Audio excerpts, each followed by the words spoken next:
So in this video I want to showcase a change that I made to some of the difficulty settings within Thrall. So let's start by taking a look at the difficulty menu. At a certain point in the game, you will unlock a character that gives you access to a plethora of difficulty settings. Think like the Pact of Punishment from Hades. That's what this is inspired by. And this here is that pain menu, the difficulty settings. Within this menu, you can adjust various different settings to increase the difficulty how you choose to. You can give enemies more HP or have them deal more damage. You can give them invincibility for a certain number of hits. And the higher you set these settings, the greater the rewards will be. So increased gold, loot drop chance, loot rarity, and then a special unique reward called shards. You can only increase the rewards up to the point of your pain threshold, however. And once it's exceeded, you won't increase those rewards anymore. However, collecting a shard from a boss at the highest threshold will increase your threshold. That's the pain setting as it's been so far, but there was one particular setting that I didn't care for, and it was called high IQ, and what it would do is it would give enemies new skills. The problem is those skills were all defensive skills. They were a cure spell that healed statuses, a heal spell, and a revive spell. And I didn't like that because I've already got a couple of different settings in here that increase enemy survivability, such as unstoppable and invincible. I didn't want to just have more of that. So I added one more setting, I replaced high IQ, and I now have this one, Monstrous, where bosses will now present new and unique challenges. Now, this is inspired also by Hades, the setting for extreme measures, where enabling it would change the final encounter in each underworld region. Well, this game doesn't have one long dungeon that's broken up into sections that has individual bosses. It has multiple dungeons, each with their own boss. So what I needed to do is I need to make it so that it's, first of all, only a 1-point setting, but turning it on turns it all the way up to 3. And what I've had to do now is customize each of the bosses in this game at the end of the dungeons to have an alternate form. And I want to showcase one of those because it's actually got quite a bit more variety to it. So I'm going to start by showing you what this boss would normally look like. And if you go to the Jagged Lagoon, this is not a dungeon, it's more of an arena. You come here, there's a various set of cutscenes, and then you face several waves of pirates. The first wave is fairly easy, the second wave is a little bit tougher, and then the third wave, I'll show you. You start with a wave of pirates like this, and then once you've defeated a certain amount of them, their captain will show up, and when you kill the captain, they will all die, and you win the battle.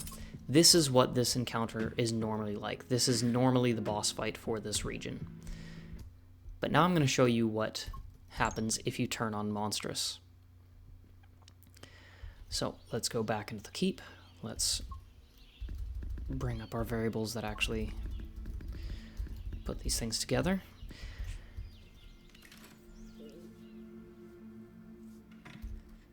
Let's go back and turn our pain settings back on, and let's turn on Monstrous. So now that Monstrous is on, let's go fight that same boss. Now the first two waves will be the same, it's just one set of pirates and then a stronger set of pirates, but when you get to the third wave, this is what happens, and from here I'm just going to let the game speak for itself.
And that's it. So yeah, when you trigger Monstrous now, the bosses will actually completely change.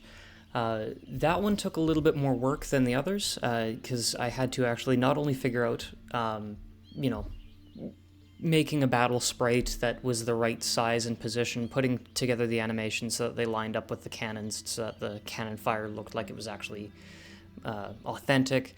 But the hardest part about that was actually finding a way to convert a side view battle system into a front view back-facing battle system. That was a bit more of a challenge, but the way that I actually did that was I took all the horizontal movement of animations and made them vertical, as long as they were actually greater than pre-existing vertical movement animations, adjusting some of the weapon sprites and changing the direction that the battlers were actually facing so that they were facing forward when they would normally be facing left and facing backward when they would normally be facing right. So there's quite a bit of work involved with that, but what I like about this is that it gives me a little bit more creativity for how I can design bosses. It gives me the opportunity to create much more engaging challenges for those who are looking for that optional difficulty. And yeah, it just allows for some really cool scenarios. I can have more front-facing battles now using this system, but that's just kind of a taste of what's in store. So wanted to share this. Hope you're having a great day, and I'll see you next time.